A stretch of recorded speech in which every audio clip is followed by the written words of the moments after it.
I'm here with Alexander Mercouris, editor-in-chief of the Duran. Alexander, Rudy Giuliani went on Fox actually twice last week.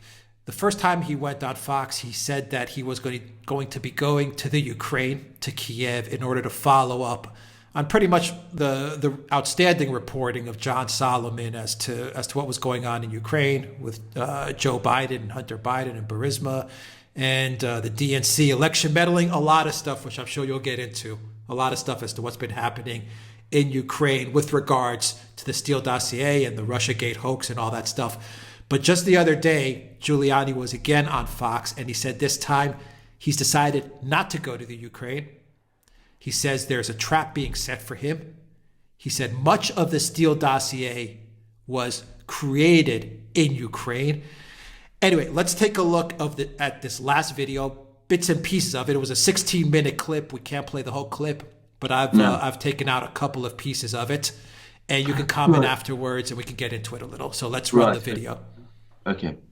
The president's personal lawyer, Rudy Giuliani. Mayor, great to have you with us tonight. How are you, Shannon? I'm good. Now, listen, you've heard a lot of the questions about why you're doing this and whether it's okay. Sure. Oh, my gosh. I want to read you something from the New York Times. Won't surprise you that they're not fans of this idea. Oh, my gosh. I know, that should you're be surprised. Really objective. That should be really objective. They say Mr. Giuliani's plans create the remarkable scene of a lawyer for the president of the United States pressing a foreign government to pursue investigations that Mr. Trump's allies hope could help him in his re-election campaign. And it comes after Mr. Trump spent more than half of his term facing questions about whether his 2016 campaign conspired with a foreign power.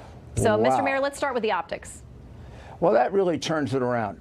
I mean, the reality is that I wasn't going there to encourage them to start an investigation. They have an investigation. They have an investigation of how Ukrainians helped the DNC and Hillary operatives to get, in some cases, false, dirty information about the Trump campaign. In one case, an absolutely, completely falsely created book that's already been determined by Ukrainian courts. There was a great fear that the new president would be surrounded by literally enemies of the president who were involved in that, and people that are involved with other Democratic operatives, and one particular oligarch who's quite corrupt, and that they would influence him. And I'm convinced from what I've heard from two very reliable people tonight that the president is surrounded by people who are enemies of the president and people who are, in at least one case, clearly corrupt and involved in this scheme. And it's really a shame. And the reality is this has nothing to do with the election of 2020. The election of 2020 is a long time from now. And if I wanted to meddle in that election, which I don't, I could have held this for a year and dropped it right before the convention. The reality is I came about this by accident investigating Ukrainian collusion with Democrats to affect the election and also to help create the false narrative against the president. And over the next 3 to 4 months, you're going to find out all about that, including the corruption that went on with the Steele dossier and the corruption that went on with Papadopoulos and the way he was set up. It's all part of one large conspiracy that has about 2 or 3 parts to it. Okay. So I've decided, Sharon, I'm not going to go to the Ukraine. You're not going to go?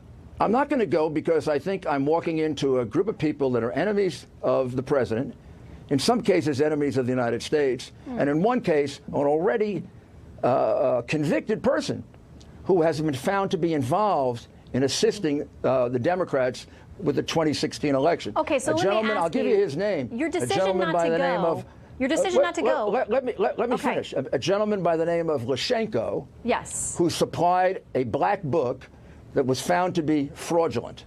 Okay. And never used because it was a fraudulent, incriminating statement that was totally untrue. We've got Senator Chris Murphy basically demanding that the Senate Foreign Relations Committee open an inquiry into your Well, I wish they would, there. actually, because I would then be able to lay out the unbelievably incriminating evidence about members of the DNC, members of the Clinton campaign, who were involved in gathering information there that was negative to the Trump campaign, including a meeting at the National Security Council in January of 2016, in which people in the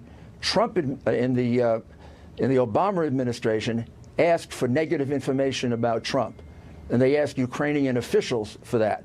That's all a matter of record in the Ukrainian investigation that they are trying to have quashed now for the second time. Joe Biden succeeded in doing that in 2016. It was reopened 2.5 months ago, and they're trying to quash it again. At the time that Joe Biden did it, his son was under investigation for getting something like $3 to $10 million from a crooked Ukrainian oligarch who was hiding in Russia. And he got it while Joe Biden was the vice president of the United States and was in charge of relations with the Ukraine. And in that tape that you saw, Joe Biden had the prosecutor general dismissed. And then the case against his son was dropped. Let me ask you about this, because there are questions. Wait. That stinks. The facts are stubborn. And eventually, this is going to have to be investigated. Okay. Well, Vanity Fair I will says get this. out of it in order to remove any political suggestion. Okay. I will step back, and I'll just watch it unfold. Okay. So no trip on Sunday. No trips to Ukraine. No trips, because I believe I was walking into a bunch of people, one of whom already has been found to be involved in this that I wasn't aware of. And I think this was a setup. Okay. And the whole thing, by the way, is a setup from the very beginning.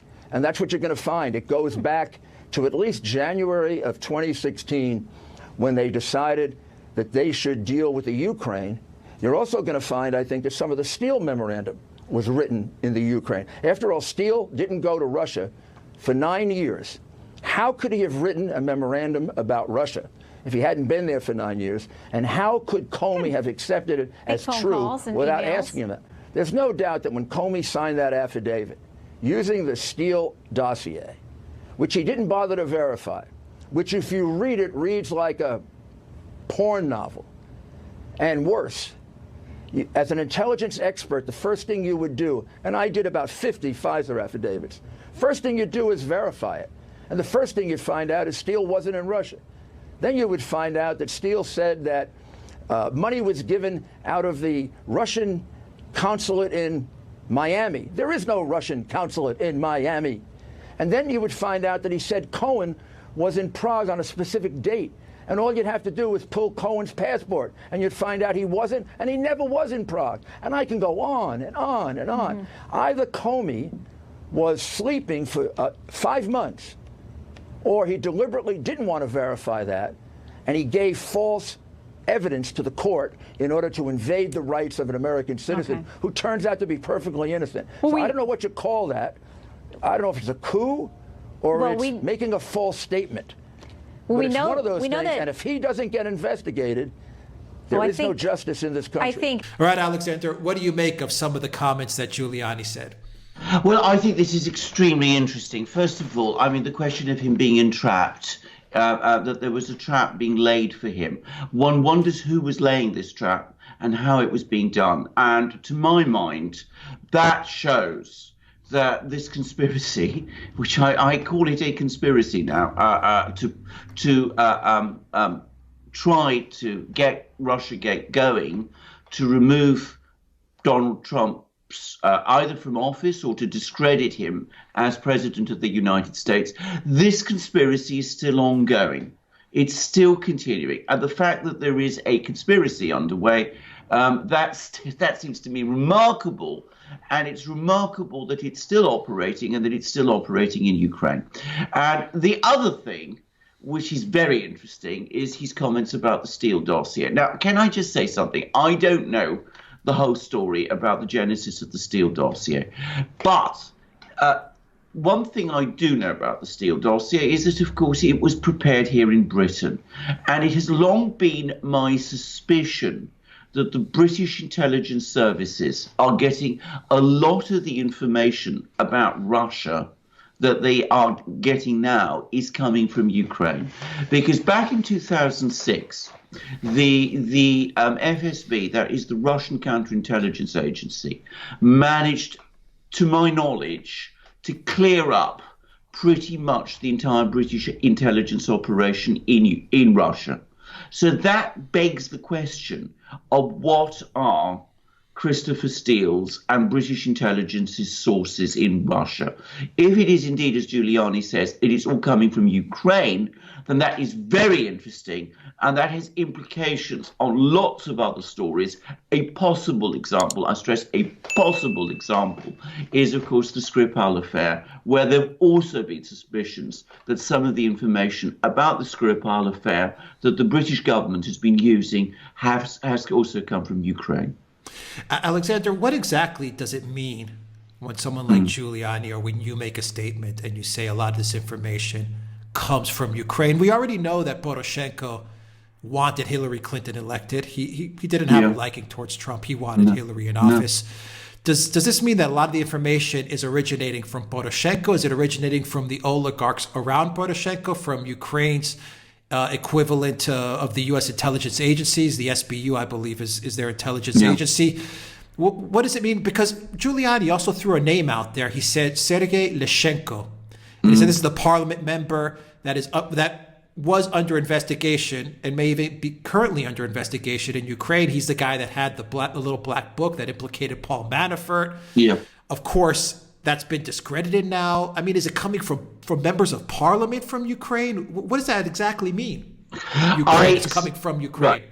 Right. If this information is coming from Ukraine, which I think is highly likely, I suspect the source of a lot of it is the SBU. The SBU is Ukraine's intelligence service, which has a well-established and very unsavory reputation for engaging in what are known as provocation tactics. That is to say, planting disinformation, providing false leads, manipulating information in order to achieve certain political ends. And I cannot imagine that such an activity could happen without the involvement of the SBU. However, Ukraine does not have a government structure of the sort that you find in most countries, at least in the West.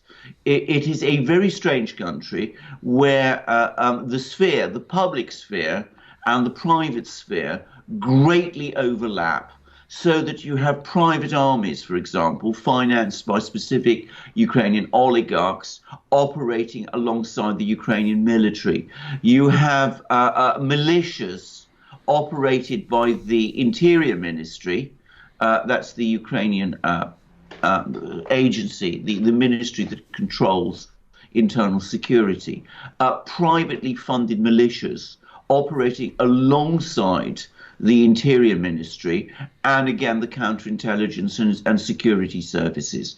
And of course, all of these private bodies are controlled by various oligarchs. Poroshenko certainly has been involved in that kind of thing. Igor Kolomoisky, who is Zelensky's backer, has been also. But of course, there's also far-right groups that are very prominently involved in these activities too. So we could be looking at quite a lot of different people involved, all of them providing this disinformation, probably some of them doing it for corrupt reasons because they want to protect or preserve a corrupt arrangement that they have with certain people in Washington, but also, of course, for ideological reasons also. But I come back to this. I think the key institution is the SBU. One of the points that Giuliani drove home in the interview was he said that the dossier was so off base, was so fabricated, so false, that it could only come from Ukraine, because he says any other intelligence agency that, especially in the US, for example, the UK would not have made the claims that the dossier made. In other words, and he gave two examples. One of them was the fact that the dossier said that money was paid out from the Russian consulate in Miami, where no such consulate exists. And the other one was a whole Cohen Czech Republic passport, he says, which James Comey could have easily, chased up after and found out that Cohen never went to Czech Republic. He says some of these claims were just so outrageous that it looks like it was coming from Ukraine, and it was just a very sloppy disinformation that was passed over to Steele. That's another very good point, because first of all, as an exercise in disinformation, this dossier is terrible. I mean, it really, whoever drafted it, whoever composed it, has some knowledge of Russia, of the kind that you could probably get by following the Russian media pretty closely. I mean, nearly everything that appears in this dossier, which has been supposedly verified, had previously appeared in the media, either in the United States or often in Russia. So somebody who has some knowledge of the Russian media, but who doesn't actually have any real information, who doesn't have sources in Moscow, who doesn't have sources in places like Prague, who's actually making up an awful lot. Now, when I read this dossier back in February 2017, I knew at once it was nonsense, precisely for that reason. There were so many things that made absolutely no sense to me at all, exactly as Giuliani says. So as a piece of disinformation, it's incredibly amateur. Now, for Western intelligence agencies like British intelligence to nonetheless have accepted the truth of it, it does rather suggest that they must have had some belief in the value of its sources. And we know that the British in particular are very heavily invested in supporting Ukraine, and that motivates them to believe what the Ukrainians are telling them. So I can just about imagine, I can't imagine there weren't some people in Britain who looked at this thing with skepticism, but I can just about imagine that very paranoid people like Richard Dearlove, perhaps, or Christopher Steele, obviously, getting all this stuff, believed it because it was coming from Ukraine, because it accorded with their views, but that they would have been far more skeptical if it had come from anywhere else. Now, Giuliani said that, he'd be walking into a trap, and you mentioned it at the beginning of this segment. Yeah. And he said that the new president, Zelensky, even though he may have not, started his actual term as president, he said he's surrounded by very corrupt and very bad people. Yeah. What does this say about the relationship between Ukraine, Zelensky's government, and the Trump administration? The fact that Giuliani doesn't even feel comfortable enough to go to Ukraine because he feels he may be walking into a trap. I think there is a clear split within the US administration now. I mean, there is Giuliani, who is Donald Trump's personal counsel, who's clearly very, very nervous of going to Ukraine. And he's right, by the way. I mean, I think people who want to do the kind of things Giuliani's talking about should be extremely careful about going to Ukraine. I don't, just to inform our viewers, when I travel to Russia, for example, to take flights from London to St. Petersburg, I absolutely avoid Ukraine as a transit stop.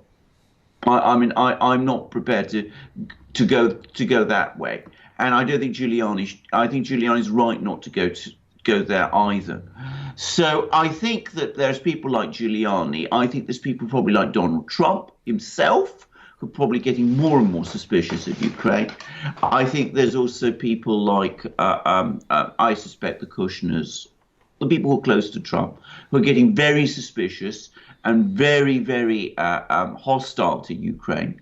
And then there's the other side, which is the deep state, the Pompeos, the Boltons, all of those people who still want to support Ukraine, who maneuvered the United States into supplying arms to Ukraine. And they're also there too.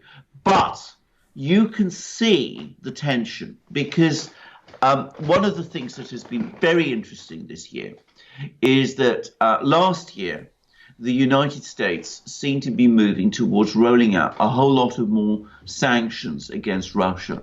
There was talk that there was going to be sanctions over the Skripal affair. There was talk that there was going to be more sanctions over the Kerch Straits affair. There was talk about lots more sanctions on all sorts of things. And that has not happened. There is someone within the administration who is resisting the sanctions push. Probably, I'm sure it is Donald Trump and the people who are close to him. But you see one part of the administration pushing for sanctions, sending arms to Ukraine, talking up the confrontation with Russia. And you see the other side pushing back, saying, no, the real problem is not Russia. The real problem is Ukraine itself. And they're pushing back too. And at the moment, I think it's evenly balanced which of these two forces, these two forces in contention with each other. But I suspect over time, as more and more revelations trickle out, it'll be the Trump, Giuliani, Kushner, that kind of axis that wins through. How does Zelensky reconcile all of this? Because not only do you have Giuliani's statements, you also have the fact that, a lot of the dirt around Joe Biden and Hunter Biden is also now seeing some sunlight, actually seeing a lot of sunlight, and what took place during the Maidan coup and afterwards with Hunter Biden and Burisma and, his activity with this energy company and the money that was funneled into Ukraine and then funneled back out.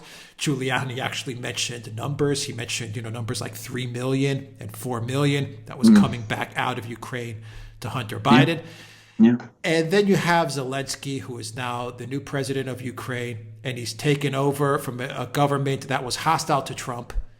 And now he has to find a way to work with Trump while dealing with the Biden scandal and the man who may be potentially running, against Trump in Joe Biden. How's this all going to work? Well, it's very difficult to know because we just don't know enough about Zelensky and the kind of person he is. At this moment in time, Zelensky, as you correctly say, has to make some very, very difficult calculations. But if he is a strong leader, and I made this point on previous programs, if he is someone who wants to establish himself as a strong leader for Ukraine, this is not a direct threat to him because he wasn't part of the Ukrainian power structure until this election. So he's not personally implicated in this.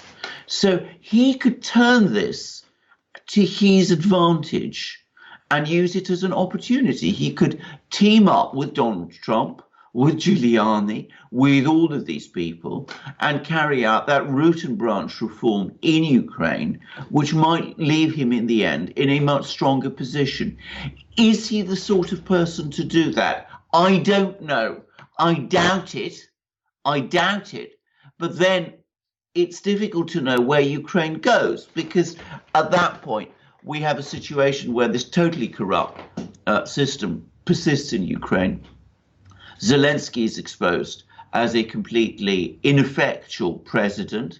The economy continues to deteriorate. The Russians are now tightening their grip. They're giving passports to the people of eastern Ukraine.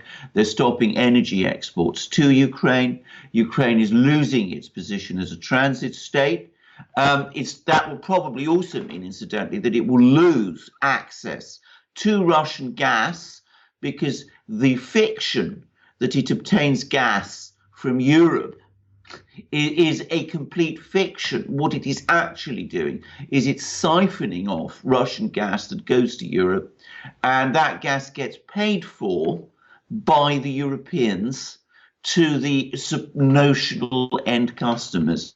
It's a kind of subsidized theft of other people's gas, which is going on. Now, that's going to end before very long. So Ukraine is in very difficult position looking forward, and we'll just have to see what Zelensky does. All right, Alexander, let's go back to another thing that Giuliani said. I'll paraphrase it here. I don't know if I have the quote exactly right, but he did say that facts are so compelling against Joe Biden that he does not get past his presidential run without an investigation. And he also says that there's no way Hunter Biden gets to pull out so much money out of Ukraine without an investigation. Wow. Very strong words from Giuliani. Very, very, very strong words from Giuliani. Let's remember, Giuliani is a former prosecutor. He's an outstanding lawyer. He knows exactly what he's saying when he talks about this. Now, I know there's been many criticisms of Giuliani. A lot of people say that he's been partisan, that he's made very wild statements over the course of the Russiagate investigation. I would ask people to point to me one thing that Giuliani has said which hasn't turned out to be true. I can't think of it. So why assume this time that he's wrong? Right. It was just he dropped so many truth bombs throughout that whole segment, and really the Fox host could have done a much better job digging into them. I mean, he was saying a lot of things, and I'll get to the final point. Is you know, the way that Manafort was framed in Ukraine. You know, that this guy Lyshenko, you know, kind of outed Manafort's money laundering in Ukraine, and now, you know, Giuliani's turned his attention to the corruption in Ukraine. May this be a way for Manafort to redeem himself, or to get some sort of a pardon or something along those lines, because a lot of, you know, the events that brought Manafort down originated actually, you know, were 100% due to his business activity in Ukraine. But now it's coming up that a lot of this activity was rooted in pure corruption and fabrication. Well, indeed. So, I mean, I have to say, first of all, I mean, I think that Manafort was corrupt in Ukraine. I've seen the evidence. I don't think I have any doubt about that. But the point about Manafort is that it was a politically motivated selective prosecution. I am fundamentally opposed to politically motivated selective prosecutions. The European Court of Human Rights treats them as violations of human rights. And because it says that people should only be prosecuted for the reason that they have committed the offence that they are being accused of. You should not have a criminal prosecution carried out for some other or ulterior political purpose. And for that reason alone, I personally think that Paul Manafort should be pardoned. I think Donald Trump should pardon him. And I think that if we get more and more information, that more and more people, a lot of other people were involved in these activities to a much greater extent than Paul Manafort was. And by the way, the figures that Giuliani is throwing around are huge. I mean, they dwarf whatever Manafort was involved in. Then in that case, I think the case for pardoning Manafort becomes irresistible. I mean, I think they had him targeted from the get-go. Well, they did. I mean, this is by the way, this is what people, and this is why it's always very dangerous to get involved with corrupt oligarchs and people of that kind, because, of course, they keep all of this material. They can either blackmail you with it, which, of course, I'm sure they do to some extent. They have been doing to some extent. Or if it is convenient to them, they can expose dribs and drabs of this information in order to basically destroy you. I mean, it's why corruption of this kind is always dangerous. And that's what happened. I mean, they used the information they have about Manafort in order to destroy Manafort, in order to weaken Trump. Now, of course, having done that, what that has done is that it has exposed them, their actions, to the notice of people like Giuliani. I mean, he saw what has happened, and he is advising Trump about it. And of course, Giuliani is Donald Trump's counsel, his legal counsel, and he presumably is able to talk to Trump on a regular basis, perhaps even on a daily basis. Who would have thought that after 3 years of this, we'd be back full circle to looking at Christopher Steele, but this time we're looking at Christopher Steele's connections to Ukraine. I mean, who would have put that together 3 years ago? Well, I didn't put it together, but I have to say, I've always thought that there might be a Ukrainian dimension to the story. I mean, I didn't know about. What was the hint that you had? What was? Well, was there a sign that kind of said something?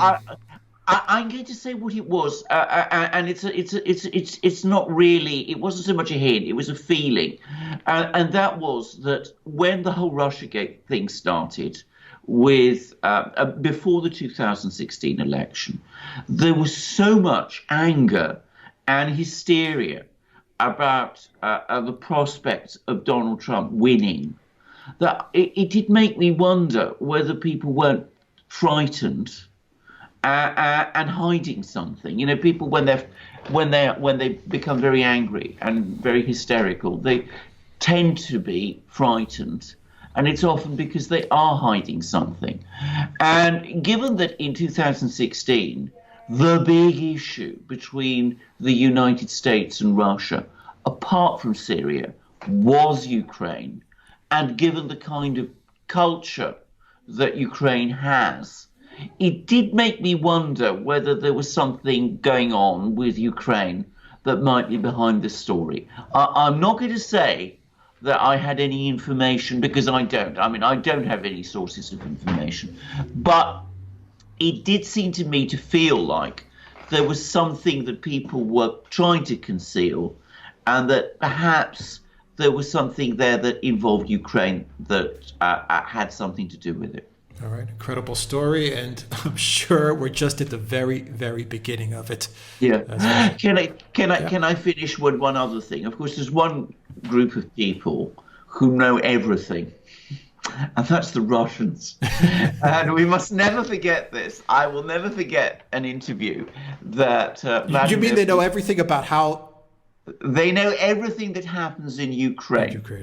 And I remember Vladimir Putin giving an interview, and now I wonder about that interview actually, because maybe he was dropping some rather heavy hints. But it was an interview with an American media outlet. I get to try and track it down for you, in which he was discussing how the Russians have information about Ukraine. And he said, we have huge amounts of interconnections with Ukraine. We know exactly who mates whom. We know exactly which money passes where. We know which money into which bank accounts it goes to. And he actually used the words, we know everything. You believe that the United States had something to do with the ousting of Yanukovych, and he had to flee to Russia. Я знаю об этом точно. I know that for sure. I know those people who live in Ukraine. We have thousands of contacts with them. We know where and when, and who met with someone, and who worked with those who ousted Yanukovych, how they were supported, how much they were paid, how they were trained, where, in which countries, and who those instructors were.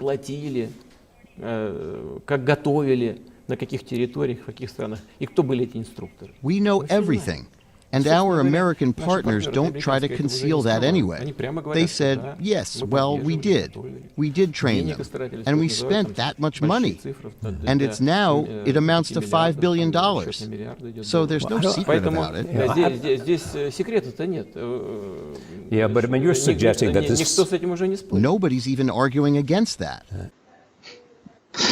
So there we go. Putin himself.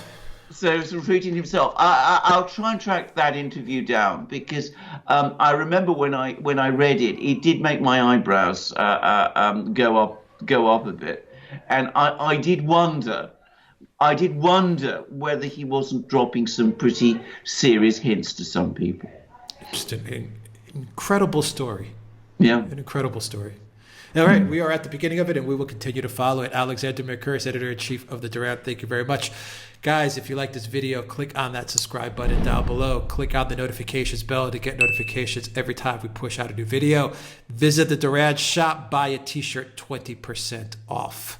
And don't forget, you can get a copy of this video in audio format. Follow us on iTunes and SoundCloud. You can also follow us on Instagram, the Duran_com. And don't forget to download the Blank Chat app and to keep in touch with everything that we are doing. We announce it on that app as well. And don't forget the Duran.com, our new site. Check it out. See all the articles that Alexander links up to every day. Alexander Mercouris, editor-in-chief of the Duran. Thank you very much. Until next time, everybody. Take care.